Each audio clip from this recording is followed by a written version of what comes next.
या world cup 2026 मध्ये आतापर्यंत भारताचे 3 सामने झाले आहेत।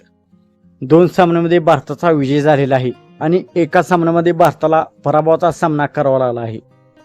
तर नेदरलँड आणि पाकिस्तान सोबत भारताचा विजय झालेला आहे, परंतु मागील सामन्यामध्ये साऊथ आफ्रिकेने भारताचा पराभव केला आणि भारताला मुश्किलमध्ये टाकलेले आहे, कारण भारताचा सेमीफायनलमधून बाहेर पडण्याचा धोका आहे।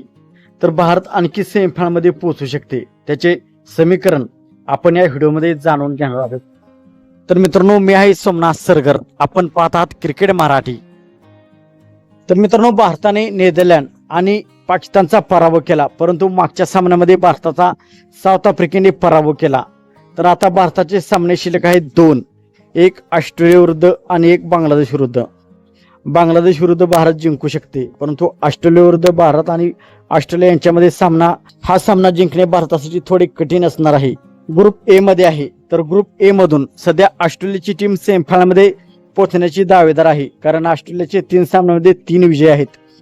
दोन्ही सामन्यांपैकी एक जरी ऑस्ट्रेलियाने विजय मिळवला तर ऑस्ट्रेलियाची टीम सेमीफायनलमध्ये पोहोचू शकेल आणि साऊथ आफ्रिका आणि भारत या दोन्ही टीमांमध्ये दुसरी टीम सेमीफायनलसाठी पोहोचणार आहे। तर भारताचे 2 सामने शिल्लक आहेत।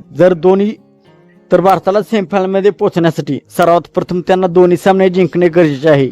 एक बांगलादेश विरुद्ध आणि एक ऑस्ट्रेलिया विरुद्ध त्यांचा सामना आहे, तर ते दोन्ही सामने भारताला सेमीफायनलमध्ये पोहोचण्यासाठी जिंकावे लागतील, कारण भारताचे नेट रन रेट हे साऊथ आफ्रिकेच्या खूप जास्त आहे।